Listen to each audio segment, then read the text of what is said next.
Alors aujourd'hui la vidéo elle sera vraiment trop courte, donc je vais vous montrer comment faire pour voir les délais de traitement, peu importe le permis que c'est, même si c'est votre résidence permanente, parce qu'en fait je sais que c'est super stressant d'être dans l'attente d'une réponse en termes d'immigration, et ça va vous permettre aussi de pouvoir savoir comment est-ce que vous vous situez par rapport au délai de traitement. Donc est-ce que bientôt vous allez avoir une réponse positive ou négative par rapport à votre demande d'immigration, ou est-ce qu'au contraire vous pouvez vous relaxer parce que voilà, ça va prendre un peu de temps. Donc l'avantage c'est que je vais vous mettre le tutoriel. Donc on va aller ensemble sur le site du gouvernement du Canada.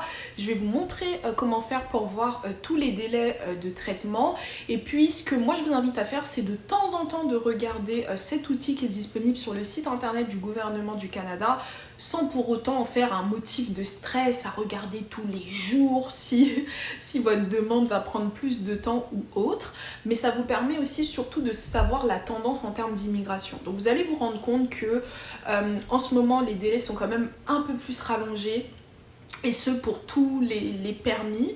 Vous allez vous rendre compte aussi que les délais de traitement dépendent beaucoup de la nationalité pour tout ce qui est permis temporaire, que ce soit permis étudiant, permis de travail, visa visiteur ou touristique, etc.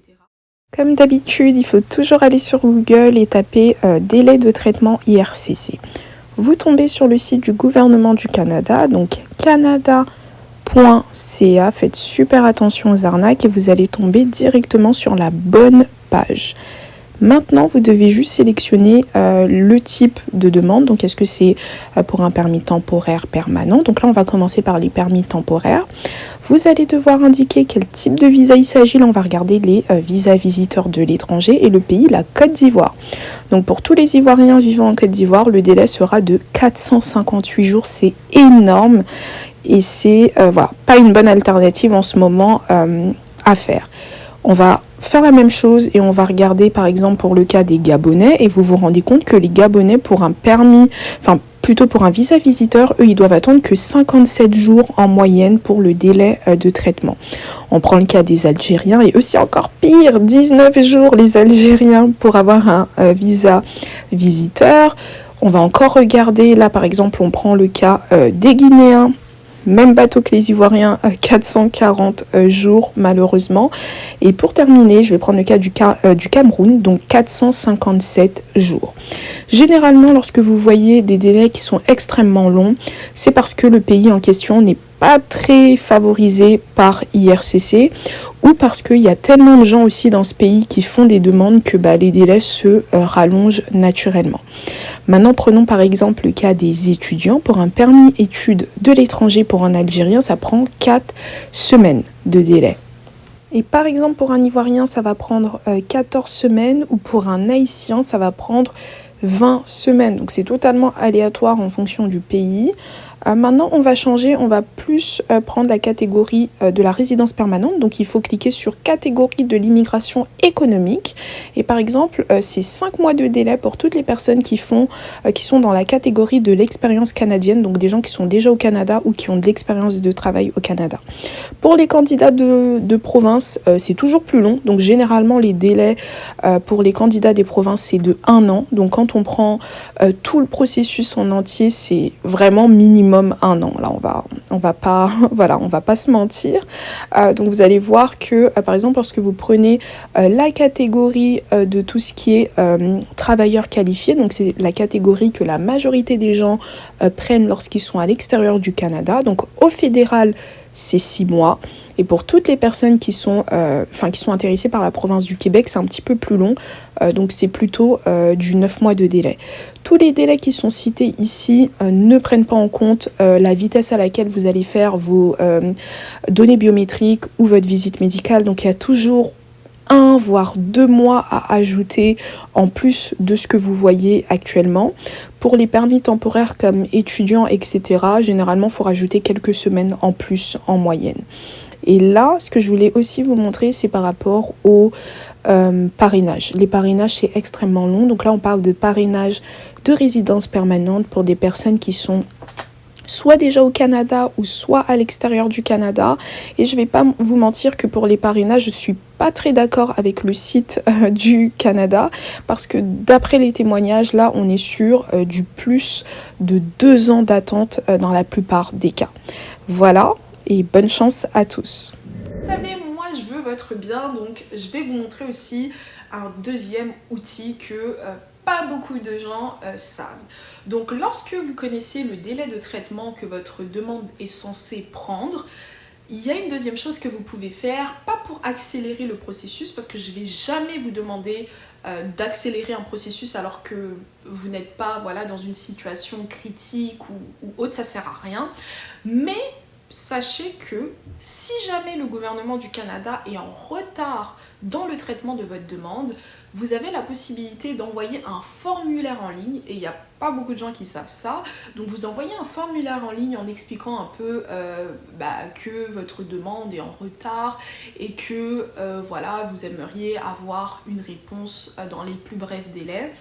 Et je peux vous garantir que le formulaire en ligne, ça fonctionne vraiment à condition que la demande elle a été dépassée. Donc le délai de traitement a été dépassé. Toujours sur internet, il faut taper formulaire web d'IRCC. Vous tombez sur le site du gouvernement du Canada et comme je vous l'ai indiqué, s'il vous plaît, ne spammez pas IRCC. Ne faites pas des formulaires pour tout et n'importe quoi.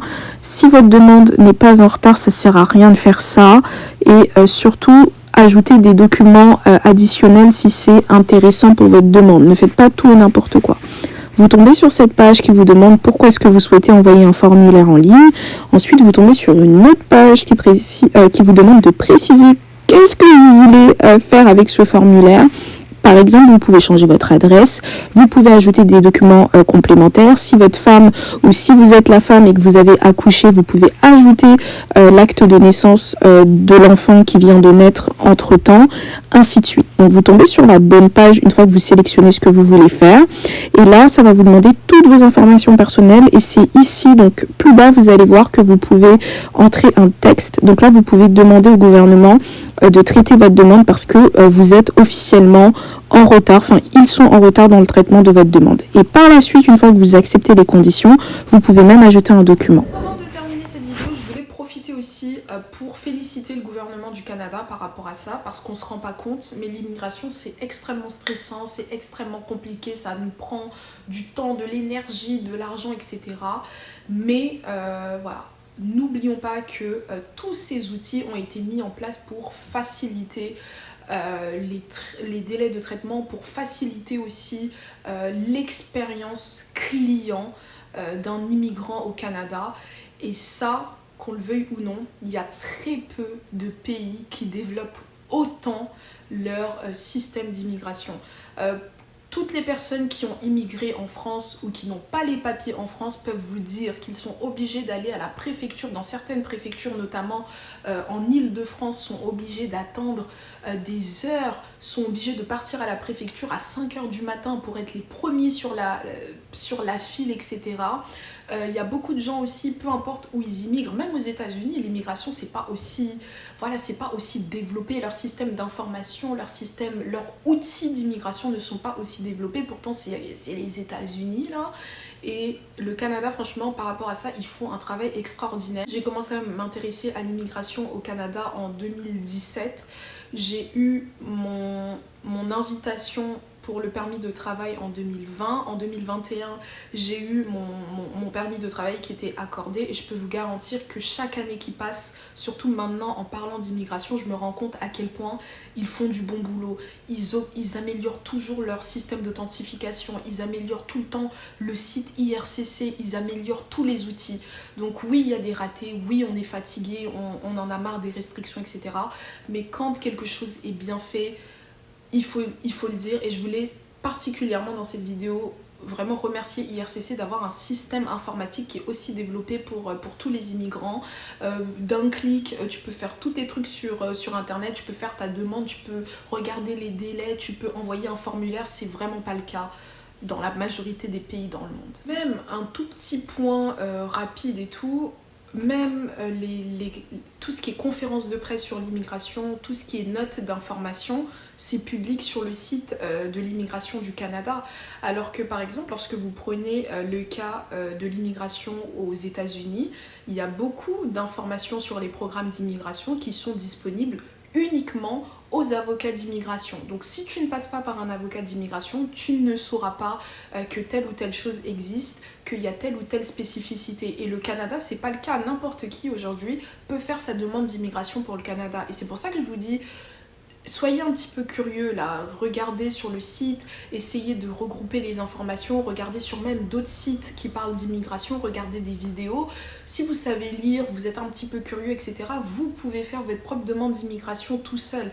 Par contre, effectivement, les vrais avocats d'immigration qui sont assermentés ou les conseillers d'immigration, ils auront toujours une petite touche, rien que par l'expérience et par tout le bagage intellectuel qu'ils ont.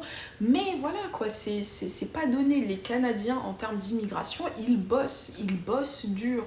Chaque jour qui passe, vous avez des nouvelles notes d'information qui existent. Les programmes d'immigration sont détaillés sur les sites, enfin sur le site du gouvernement du Canada. Le ministre aussi de l'immigration, il fait des conférences quasiment chaque semaine pour parler des nouvelles choses, des choses qui font moins bien, etc.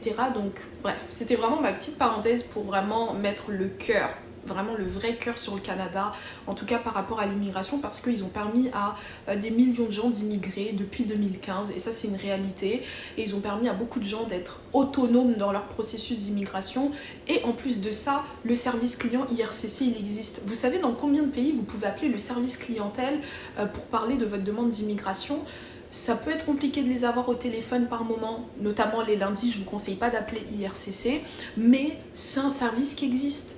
C'est une dinguerie quand même, t'es là, t'as ta demande d'immigration alors que t'es un immigré et tout, t'appelles IRCC au téléphone, ils te disent « Ah oui, ta demande elle est arrivée à tel endroit, ah oui, j'ai une note d'information, je sais, pour tel truc, ah oui, je peux... » Pardon ? Dans quel pays on fait ça? Bref, c'était vraiment une petite session émotion là pour le Canada, mais vraiment... les petits outils comme ça nous font comprendre que c'est un pays qui bosse quand même dur pour les immigrants. Ce sera tout pour cette vidéo, je vous invite à vous abonner, commenter, liker, partager et je vous dis à la prochaine pour une prochaine vidéo. Bye bye.